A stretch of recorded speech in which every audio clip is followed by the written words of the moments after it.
Join कर लिया। Supreme court के एडवोकेट हैं हाफिज एहसान अहमद साहब। हाफिज साहब, इस्लामाबाद हाई कोर्ट ने नवाज शरीफ की अल अजीज़िया रेफरेंस में उन्हें बरी कर दिया है, क्या कहेंगे, क्या राय रखते हैं आप? रहमान रहीम, आपका बहुत शुक्रिया। कुछ दिन पहले एवन फील्ड की जजमेंट आ गई थी और उसके अंदर भी मियां साहब जो थे उन्हें क्विट कर दिया गया था। लेकिन अगर इस सारी चीज को देखें कि जब मियां साहब पाकिस्तान के अंदर वापस आए हैं, तो अगर उस सारे कॉन्टेक्स्ट के अंदर देखें तो आज जो फैसला आया है वो बिल्कुल एक्सपेक्टेड फैसला यही आना था कि नंबर वन ये है कि जब मियां साहब पाकिस्तान आए, डिस्पाइट अभी मेरिट पे मैं बात करता हूँ कि मियां साहब जब पाकिस्तान आए तो ना नैब ने उनकी प्रोटेक्टिव बेल को अपोज किया, ना नैब ने उनकी रेस्टोरेशन अपील्स को अपोज किया, और बल्कि नैब ने एक स्टेटमेंट दी कि ये जो रेफरेंसेस बने थे, 3 रेफरेंसेस बने थे पनामा की जजमेंट के बाद जब मियां साहब को डिस्क्वालीफाई किया गया, एक बना था फ्लैगशिप का, एक बना था एवन फील्ड का और तीसरा बना था अल अजीजिया का। उन्होंने कहा कि ये रेफरेंसेस हमने नहीं बनाए, ये रेफरेंसेस जो थे ये सुप्रीम कोर्ट के कहने पे बनाए गए हैं और उनको एक इम्प्लीमेंटेशन बेंच जो है वो उस चीज को वॉच कर रहा था। मीनिंग देयर बाय कि नैब ने इससे अपनी प्रोसिक्यूशन को अपने आप को अलहदा किया और इसकी ओनरशिप जो थी उससे वो पीछे हट गए।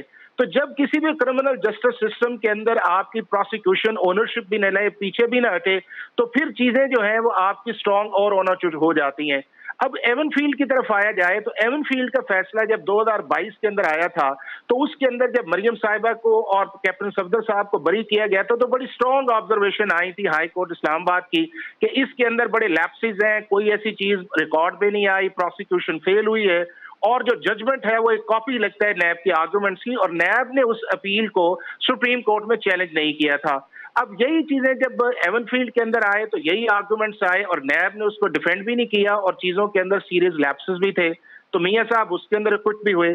तीसरा जो है जिसके अंदर मियां साहब को 7 साल की सजा है और उसके बाद 10 साल की डिस्क्वालिफिकेशन है।